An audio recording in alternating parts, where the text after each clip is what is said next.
பெத்தலகம் குடும்ப யூனிட். அது என்னன்னே தெரியலங்க. மமிதா பைஜு எந்த படத்துல நடிச்சாலும் அந்த படம் ஹிட் ஆயிடுது. அதுலயும் குறிப்பா இந்த படத்துல ஹீரோவா நம்ம நிவின் பாலி இருக்காருங்க. அப்படின்னா படம் எந்த அளவுக்கு ஹிட்னு நீங்களே நினைச்சு பாருங்களேன். படத்தோட கதை என்னதான் ரொம்ப சிம்பிளா இருந்தாலும் என்டர்டைன்மெண்ட் அடி போலின்னு தாங்க சொல்லணும். பிரேம்லு படத்தை எந்த அளவுக்கு நீங்க என்ஜாய் பண்ணி பார்த்தீங்களோ அதை விட பல மடங்கு இந்த படத்தை பயங்கரமா என்ஜாய் பண்ணி பார்ப்பீங்க. ஏன்னா இந்த படத்துல காமெடி இருந்தா பரவாயில்ல, காமெடியில் தாங்க மொத்த படமும் இருக்கு. சரி, டைம் வேஸ்ட் பண்ணாம இந்த படத்தோட கதைக்குள்ள போறதுக்கு முன்னாடி நீங்க இப்போதான் நம்ம சேனலுக்கு ஃபர்ஸ்ட் டைம் வந்தீங்கன்னா சப்ஸ்கிரைப் பண்ணிட்டு பக்கத்துல இருக்க பெல் ஐக்கானை கிளிக் பண்ணிக்கோங்க. அப்படி இந்த வீடியோக்கு ஹைப் கொடுத்தா இந்த வீடியோ இன்னும் நிறைய பேருக்கு போய் சேரும். கொடுப்பீங்கன்னு நம்புறேன். சரி, இப்போ வாங்க வீடியோக்குள்ள போகலாம். இந்த படத்தோட ஆரம்பத்துல நம்ம ஹீரோயினை தாங்க காட்டுறாங்க. நம்ம ஹீரோயினுக்கு இந்த படத்துல ஆஸ்லி அப்படிங்கிற மாதிரி பேரு. வீட்டில் ரொம்ப நேரமா உறங்கிட்டு இருந்து அப்புறமா ஸ்கூலுக்கு கிளம்பி போறாங்க. அங்க போனா ஃப்ரெண்ட்ஸ் எல்லாருமே ரொம்ப சோகமா உட்காந்துட்டு இருக்காங்க. அதை விட சோகமா இருக்கிறது நம்ம ஹீரோயின் தாங்க. ஏன்டான்னு பார்த்தீங்கன்னா, இன்னையோட அவங்களுக்கு ஸ்கூல் லாஸ்ட்டேங்க. இதுக்கப்புறம் அவங்க காலேஜ் லைஃப்க்காக வேற வேற ஊருக்கு டிராவல் பண்ணி ஆகணுங்க. இதுதான் நம்மளோட கடைசி சந்திப்பு அப்படின்னு சொல்லிட்டு நம்ம ஹீரோயினும் அவங்க ஃப்ரெண்ட்ஸும் ரொம்ப சோகமா உட்காந்து பேசிட்டு இருக்காங்க. அப்போ ஹீரோயினோட ஃப்ரெண்ட்ஸ் எல்லாருமே சேர்ந்து அவளுக்கு ஒரு கிட்டார் ப்ரெசென்ட் பண்றாங்க. ஏன்னா நம்ம ஹீரோயினுக்கு மியூசிக்னா ரொம்பவே பிடிக்கும்ல. இதுக்கப்புறம் நம்ம எப்போ சந்திக்க போறோமோ தெரியாது. அது மட்டும் இல்லாம நீ புது வீட்டுக்கு வேற குடியேற போற, இந்த கிட்டாரை என் பரிசா வச்சுக்கோ அப்படின்னு சொல்லி கொடுக்க ஹீரோயினும் அதை ரொம்ப சந்தோஷமா வீட்டுக்கு எடுத்துட்டு போறாங்க. அப்படியே கட் பண்ணா நம்ம ஹீரோயினோட குடும்பத்துல மொத்தம் 4 பேர் இருக்காங்க. ஒரு தம்பி, அப்பா, அம்மா. அப்பாவை பத்தி சொல்லணும்னா ரொம்ப ஜாலியான ஆளுங்க. ஆனா குடி குடி குடி அது மட்டும்தான் அவருடைய உலகமே. தன்னுடைய பொண்ணுக்கு ஸ்கூல் முடிஞ்சதுலேயே பெரிய சந்தோஷப்படுறவர் நம்ம ஹீரோயினோட அப்பாவா தாங்க இருப்பாரு. எதுக்காகன்னு பாத்தீங்கன்னா, பொண்ணோட ஸ்கூல் புத்தகத்தை எடுத்துட்டு போய் ஆதரவற்றோர் கடை அப்படின்னு நீங்க நினைப்பீங்க. அதுதான் இல்ல, பழைய கடைகள்ல போட்டுட்டு அந்த பணத்தை வாங்கி குடிக்கிறதுக்காகங்க. இன்னொரு சைடு பார்த்தா அம்மா தாங்க. அப்பா என்னதான் இப்படி பொறுப்பில்லாம இருந்தாலும் குடும்பத்தை ரட் பண்ணிட்டு வர்றது யாருன்னு பாத்தீங்கன்னா நம்ம ஹீரோயினோட அம்மா தாங்க. ஸ்ட்ரிக்ட்னா அப்படி ஒரு ஸ்ட்ரிக்ட். தம்பி இப்பதாங்க ஸ்கூல் படிச்சுட்டு வந்துட்டு இருக்கான். இருந்தாலும் அக்காவுடைய காலேஜ் படிப்புக்காகவும் லைஃபுக்காகவும் இந்த வீட்டை விட்டு வேற ஊர்ல இருக்கிற புது வீட்டுக்கு குடியேற போறாங்க. ஸோ இப்போ நம்ம ஹீரோயினோட வாழ்க்கை புது வீடு, புது வாழ்க்கை, புது காலேஜ்னு மாறப்போகுது. அப்படியே கட் பண்ணா நம்ம ஹீரோவை தாங்க காட்டுறாங்க. நம்ம ஹீரோவுக்கு இந்த படத்துல ஜஸ்டின்னு பேருங்க. நம்ம ஹீரோ ஜஸ்டினை பத்தி சொல்ல போனா அந்த ஊர்லயே மிக பாப்புலரான ஆளுங்க. ஊர்ல யார்கிட்ட கேட்டாலும் ஜஸ்டின் பேரை தாங்க சொல்லுவாங்க. அந்த அளவு உதவி பண்றதுலயும் சரி, அன்பா பழகுறதுலயும் சரி ரொம்ப எளிமையான ஒரு மனுஷன். ஸ்கூல், காலேஜ், கேண்டீன் எல்லாத்துலயும் லீஸுக்கு எடுத்துட்டு அந்த இடத்துல கேண்டீன் நடத்திட்டு வந்துட்டு இருக்காரு. இவருடைய அன்றாட வாழ்க்கை சந்தோஷமா இப்படி போயிட்டு இருக்குங்க. இன்னொரு சைடு பார்த்தா நம்ம ஹீரோவோட தம்பியை காட்டுறாங்க. இவர் பார்த்தீங்கன்னா ஷார்ட் ஃபிலிம் எடுக்கிறேன் அப்படின்னு சொல்லிட்டு ஃபியூச்சர் ஃபிலிம் வரைக்கும் பிளான் போடுறாருங்க. ஆனா எந்த பிளானும் ஒழுங்கா நடக்க மாட்டேங்குது. ஏதோ ஒரு சின்ன சின்ன ஷார்ட்ஸ் எடுத்துட்டு அவரும் அவரோட வேலையை பார்த்துக்கிட்டு இருக்காரு. இவருக்கு கூட மாட இருந்து ஹெல்ப் பண்றது யாருன்னு பார்த்தீங்கன்னா நம்ம ஹீரோ ஜஸ்டின் தாங்க. இதுதாங்க இவங்க ஃபேமிலியோட இன்ட்ரோ. கதைப்படி பார்த்தா பெருசா எதுவும் இல்லைங்க. Full and full comedy entertainment தாங்க. இப்போ நம்ம ஹீரோயினோட ஃபேமிலியோட காலேஜில் சேர்றதுக்காக ஒவ்வொரு காலேஜா ஏறி இறங்கி ஃபார்ம் வாங்கிட்டு வராங்க. அவங்களுக்கு எங்க கம்ஃபர்டபுளா இருக்கோ அங்க சேர்றதுக்கு தாங்க பார்த்துட்டு வராங்க. இன்னொரு சைடு பார்த்தா நம்ம ஹீரோங்க தம்பியோட ஷார்ட் ஃபிலிமுக்காக கொஞ்சம் கொஞ்சமா ஹெல்ப் பண்ணிட்டு அதுல ஒரு சில சீன்களை நடிச்சிட்டும் வராருங்க. இப்படியே நாட்கள் நகர்ந்து ஓடிக்கிட்டு இருக்க ஒரு நாள் காலையில நம்ம ஹீரோயின் ஆஸ்லி தூங்கி எழுந்திருச்சு, என்னடா காலையிலே சவுண்டு கேக்குது அப்படின்னு சொல்லிட்டு ஜன்னலை ஓபன் பண்ணி பார்க்கறாங்க. பார்த்தா ஷார்ட் ஃபிலிம் எடுக்கிறதுக்காக நம்ம ஹீரோவோட தம்பி, நம்ம ஹீரோ அண்ட் ஒரு டீமோட அந்த இடத்துல வெயிட் பண்ணிக்கிட்டு இருக்காங்க. அந்த இடத்துல பயங்கரமான கத்தி சத்தம் போடுறது யாருன்னு பார்த்தீங்கன்னா நம்ம ஹீரோ தாங்க. எதுக்காக இந்த மனுஷன் இப்படி சத்தம் போடுறாரு அப்படின்னு சொல்லிட்டு ஜன்னல் வழியா நம்ம ஹீரோயின் ஹீரோவை முதல் முறையா பார்க்குறாங்க. பார்த்த உடனே நம்ம ஹீரோயினுக்கு என்ன ஃபீல் ஆச்சுன்னே தெரியலங்க. சிரிச்சுக்கிட்டே அந்த ஜன்னலை க்ளோஸ் பண்ணுறாங்க. அப்புறம் என்ன, தினமும் நம்ம ஹீரோயின் அந்த ஜன்னல் வழியாவே நம்ம ஹீரோவை வாட்ச் பண்ணிக்கிட்டே வராங்க. அதுக்கப்புறம் தாங்க இவர் யாருன்னு தெரிஞ்சிக்க ஆரம்பிக்கிறாங்க. இந்த ஊருக்கு புதுசுங்கிறதால ஒவ்வொருத்தர் கூட போய் பழகுறதுக்கு லேட் ஆனாலும் ஜஸ்டினை பத்தி தெரிஞ்சுக்க ரொம்ப ஆசைப்படுறாங்க. ஒரு நாள் சர்ச்சுக்கு போறாங்கங்க. சர்ச்சுக்கு போனதுக்கு அப்புறம் அங்க இருக்கிற எல்லாருமே பயங்கரமா பேச போற ஒரே ஆள் யாருடான்னு பாத்தீங்கன்னா நம்ம ஜஸ்டின் மட்டும்தாங்க. அவ்வளவு அன்பான மனுஷங்க அப்படின்னு சொல்லி ஜஸ்டினை புகழாத ஆளுங்களே கிடையாது. இதெல்லாம் பார்க்குற நம்ம ஹீரோயினுக்கு எப்படியாவது நாமளும் அவரை பத்தி தெரிஞ்சுக்கிட்டு அவர் கூட பழகணும் அப்படின்னு சொல்லி ஆசை வருது. ஆனா பக்கத்து வீட்டில் இருக்கிற ஹீரோ கிட்ட போய் எப்படி பேசுறதுன்னு தெரியல. அப்பதாங்க ஒரு நாள் நம்ம ஹீரோவோட வீட்டில இருந்து ஒருத்தர் லேப்டாப் எடுத்துட்டு போய் கொடுக்குறாரு. அப்பதான் ஹீரோயினுக்கு ஒரு விஷயம் தெரிய வருது. நம்ம ஹீரோ எல்லாருக்கும் உதவி பண்றது மட்டும் இல்லைங்க, லேப்டாப் எல்லாம் சரி பண்ணி கொடுப்பாரு. இதை சாக்கா வச்சு அவர் கூட போய் பேசலாம் அப்படின்னு சொல்லிட்டு ஒரு நாள் நம்ம ஹீரோயின் அவங்களோட லேப்டாப்பை எடுத்துட்டு ஹீரோ வீட்டுக்கு போறாங்க. இந்த மாதிரி லேப்டாப் என்ன ஆச்சுன்னு தெரியல, கொஞ்சம் சரி பண்ணி கொடுங்க அப்படின்னு கேட்க நம்ம ஹீரோவும் லேப்டாப்பை சரி பண்ணி கொடுக்குறாருங்க. அதுக்கப்புறம் தான் இவங்க 2 பேரும் கொஞ்சம் கொஞ்சமாக பேச ஆரம்பிக்கிறாங்க. நம்ம ஹீரோவுக்கு வயசு 30ங்க. ஹீரோயினுக்கு வயசு 18. நம்ம ஹீரோ சின்ன பொண்ணு. ஏதோ ஒரு ஹெல்ப் கேட்குதே அப்படிங்கிற முறையில தாங்க பழகுறாரு. ஆனால் நம்ம ஹீரோயினோட தாட்ஸ் எல்லாமே வேற மாதிரி இருக்கு. இப்படியே நாட்கள் நகர இன்னொரு சைடு நம்ம ஹீரோயின் காலேஜில் சேர்ந்து சில ஃப்ரெண்ட்ஸ் கூட பழகுறாங்க. அங்கேயும் அந்த காலேஜ் கேண்டீனை எடுத்து நடத்துறது யாருன்னு பார்த்தீங்கன்னா நம்ம ஹீரோ தாங்க. அங்கேயும் ஜஸ்டினோட பேர் பயங்கரமாக ஒழிச்சுக்கிட்டு இருக்கு. ஒரு சைடு பார்த்தா ஹீரோயினுக்கு ஹீரோ மேலே பயங்கர ஈர்ப்பு வந்துருச்சு. நம்ம ஹீரோ அவர் உண்டு அவர் வேலை உண்டுன்னு போய்கிட்டு இருக்காருங்க. இந்த நேரத்தில் தாங்க நம்ம ஹீரோயின் ரொம்பவே பிடிச்சி போய் கோஷல்னு ஒரு பையன் பின்னாடியே சுத்த ஆரம்பிக்கிறான். இவன் ஒரு செம காமெடி பீஸுங்க.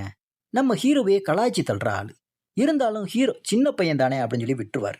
இப்போ இவன் ஹீரோயின் பின்னாடி லோன்னு சுத்த ஹீரோயின் கண்டுக்கவே இல்லைங்க. ஏன்னா கோஷலும் நம்ம ஹீரோ ஜஸ்டினும் ஃப்ரெண்ட்ஸ் அப்படிங்கிறதுனால. ஆனால் பெருசாக பேசிக்க மாட்டாங்க. இதை காரணமாக வச்சு ஜஸ்டின் கூட பழகலான்னு நினச்சி ஹீரோயின் முதல்ல கோஷல் கூட பழக ஆரம்பிக்கிறாங்க. அப்படி பழகும்போது ஒரு நாள் காலேஜுக்கு யாருக்கும் சாப்பாடு வரல அப்படின்னு சொல்லி தெரிய வருது. எங்களை ஹோட்டலுக்கு கூட்டிகிட்டு போகிறீங்களா அப்படிங்கிற மாதிரி பசங்க கேட்க நம்ம ஜஸ்டினும் சரி வாடா அப்படிங்கிற மாதிரி ஹோட்டலுக்கு கூட்டிகிட்டு போய் எல்லாத்துக்கும் பிரியாணி வாங்கி கொடுக்குறாரு. அதை பார்த்த உடனே ஆஸ்லிக்கு இன்னும் மனசு கரைஞ்சு போகுதுங்க. எல்லாருக்குமே இப்படி உதவி பண்ணுறாரு அப்படின்னு சொல்லி அவர் மேலே இருக்கிற அன்பு இன்னும் அதிகமாக ஈர்க்கப்படுதுங்க. அதுக்கப்புறம் இவங்க 2 பேருமே ரொம்ப க்ளோஸ் ஃப்ரெண்ட்ஸ் ஆகிடுறாங்க. ஃபோனில் சாட் பண்ணி பேசுகிற அளவுக்கு க்ளோஸ் ஆகுறாங்க. ஹீரோவும் சாதாரண ஃப்ரெண்ட்லியாக தாங்க பேசுகிறாரு. ஆனால் ஹீரோயின் அந்த தாட்டில் பேசலை அப்படிங்கிறது நல்லாவே தெரியுது. அப்படியே நாட்கள் போக ஒரு நாள் அந்த தெருவில் இருக்கிற ஒருத்தருக்கு கல்யாணம் நடக்குது. கல்யாண மண்டபத்துக்கு எல்லாரும் போகிறாங்க. அங்கே போனால் எல்லாருடைய பார்வையும் நம்ம ஹீரோ மேலே தாங்க இருக்குது. இதெல்லாம் தாண்டி அந்த கல்யாணத்துக்கு ஒரு லேடி சீஃப் கெஸ்ட்டாக வராங்க. அந்த சீஃப் கெஸ்ட் லேடி கிட்ட நம்ம ஹீரோ ரொம்ப நெருக்கமாக பழக ஆரம்பிக்கிறார். அதை பார்க்குற நம்ம ஆஸ்லி என்னடா இவன் அந்த அம்மா கூட இவ்வளோ நெருக்கமாக பேசுகிறான் அப்படின்னு சொல்லி யோசிக்கிறாங்க. அதுக்கப்புறம் அந்த லேடியும் எல்லாரையுமே வாட்ச் பண்ணுற மாதிரி ஆஸ்லியை குறிப்பாக நோட் பண்ணுறாங்க. ஆஸ்லி ஏன் ஜஸ்டினை பார்த்துட்டு இருக்கா, இவனுக்கும் இவளுக்கும் எதுவும் தொடர்பு இருக்கா அப்படின்னு சொல்லி யோசிக்கிறாங்க. ஆஸ்லி முன்னாடி டைரெக்டாக கேட்காம அவளோட ஆட்டிடியூடை நோட் பண்ணுறாங்க. ஒரு நாள் இல்லை ஒரு நாள் ஜஸ்டின் கிட்ட இதை பற்றி கேட்கணும் அப்படின்னு சொல்லி நினைக்கிறாங்க. கல்யாணம் முடிஞ்ச அடுத்த நாள் ஹீரோவோட தம்பி ஜோயல் ஒரு ரெஸ்டாரண்ட்ல ஷார்ட் ஃபிலிம் ஷூட்டிங் நடத்துறாங்க. பொண்ணும் பையனும் பேசிட்டு இருக்கப்போ நம்ம ஹீரோ ஒரு வெயிட்டரா வந்து உங்களுக்கு என்ன வேணும்னு கேட்குற மாதிரி சீன். அதை பார்த்துட்டு இருக்க ஆஸ்லி ஹீரோவை பார்த்து சிரிச்சு கலாய்க்கிறாங்க. ஒரு கட்டத்துக்கு மேலே ஏன் என்னை பார்த்து சிரிக்கிற அப்படிங்கிற மாதிரி ஹீரோ கேட்க இல்லை நீங்கள் இதெல்லாம் சேஞ்ச் பண்ணிட்டா உங்கள் லைஃப் ஸ்டைலே மாறும் அப்படிங்கிற மாதிரி ஆஸ்லி சொல்கிறாங்க. ஹீரோவும் கேஷுவலாக கேட்டுக்கிறாருங்க. அதுக்கப்புறம் அந்த கல்யாண சீஃப் கெஸ்ட் லேடியை கூட்டிட்டு நம்ம ஹீரோ ஏர்போர்ட்டுக்கு போகிறாரு. அப்போ அந்த லேடி சொல்கிறாங்க, ஆஸ்லின்னு ஒரு பொண்ணு, அவள் ஏன் உன்னையே பார்த்துக்கிட்டு இருக்கா, எனக்கு தெரிஞ்சு அவள் உன்னை லவ் பண்ணுறான்னு நினைக்கிறேன், நீ போய் அவகிட்ட பேசு அப்படிங்கிற மாதிரி சொல்கிறாங்க. அதுக்கு ஹீரோ என்னது லவ்வா, அவளுக்கும் எனக்கும் கிட்டத்தட்ட 20 வயசு டிஃப்ரென்ஸ் இருக்கும், அதெல்லாம் செட் ஆகாது அப்படிங்கிற மாதிரி சொல்ல, நீ வேணா அவகிட்ட போய் பேசு அப்படிங்கிற மாதிரி அந்த லேடியும் சொல்கிறாங்க. அதுக்கப்புறம் ஒரு நாள் நம்ம ஹீரோயின் ஜஸ்டினை பார்த்து அவங்களோட காதலை ஓப்பனாக சொல்கிறாங்க. உன்னை எனக்கு ரொம்பவே பிடிச்சிருக்கு அப்படிங்கிற மாதிரி சொல்ல, ஹீரோ உனக்கும் எனக்கும் வயசு வித்தியாசம் இருக்குமா, இதெல்லாம் செட் ஆகாது அப்படிங்கிற மாதிரி சொல்கிறார். அதெல்லாம் எனக்கு தெரியும், நான் பார்த்துக்கிறேன் அப்படிங்கிற மாதிரி ஆஸ்லி சொல்ல, இதெல்லாம் வேலைக்கு ஆகாது, தயவு செஞ்சு இங்கிருந்து போமா அப்படின்னு சொல்லி ஹீரோ கோபமாக கிளம்பி போயிடுறாருங்க. அடுத்த நாள் அந்த தெருவில் இருக்கிறவங்க எல்லாருமே ஓணம் ஃபங்க்ஷன் செலிப்ரேட் பண்ணுறாங்க. டான்ஸ் பாட்டுன்னு போயிட்டு இருக்கு. ஆனால் ஆஸ்லி மட்டும் அங்கே வரல. அவள் டான்ஸ் சொல்லி கொடுத்தாதான் நாங்கள் ஆடுவோம், ஆனால் அவள் வரலையே அப்படின்னு சொல்லி ஃப்ரெண்ட்ஸ் எல்லாருமே ஹீரோ கிட்ட கம்ப்ளைண்ட் பண்ண ஹீரோ அவளை கூப்பிட போறாருங்க. அங்கே போனால் ஆஸ்லி ஆல்ரெடி கோபத்தில் இருக்காங்க. ஹீரோவும் சரி ஓகே வா போகலாம் அப்படிங்கிற மாதிரி கூப்பிட, ஒரு கட்டத்தில் நான் உன்னைத்தான் லவ் பண்ணுறேன், உன்னைத்தான் கல்யாணம் பண்ணிப்பேன் அப்படிங்கிற மாதிரி ரொம்ப ஸ்ட்ராங்காக சொல்கிறாங்க.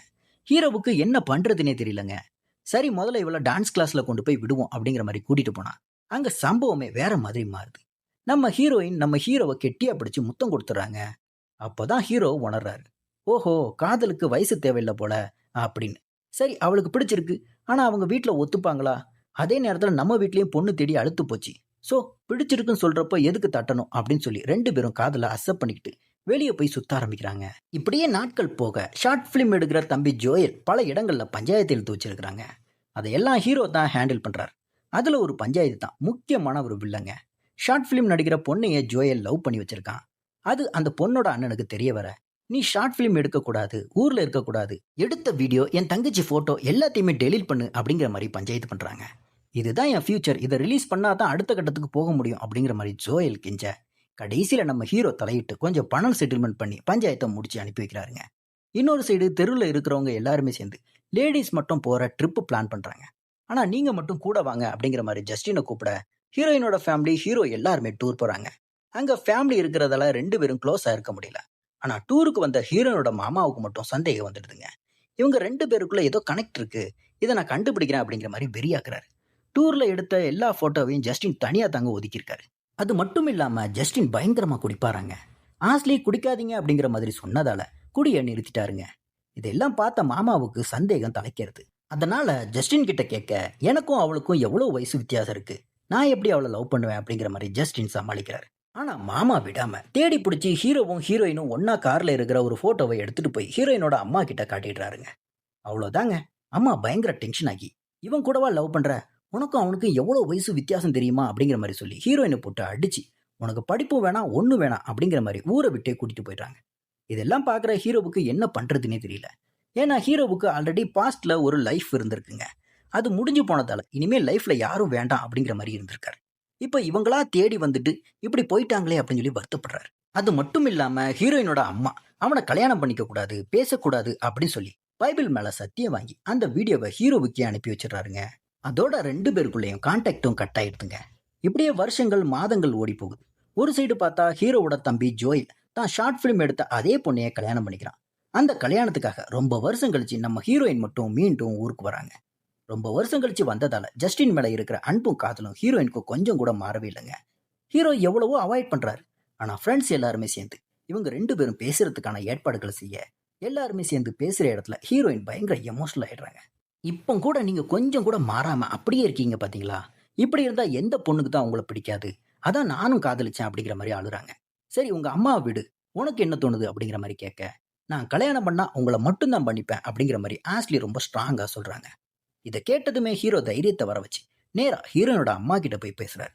உங்க பொண்ணுக்கு என்ன பிடிச்சிருக்கு, நான் கல்யாணம் பண்ணிக்கவா அப்படிங்கிற மாதிரி கேட்க, இளவட்ட நாயே அப்படின்னு சொல்லி அவங்க அம்மாவும் சொந்தக்காரங்களும் பயங்கரமா அவமானப்படுத்துறாங்க.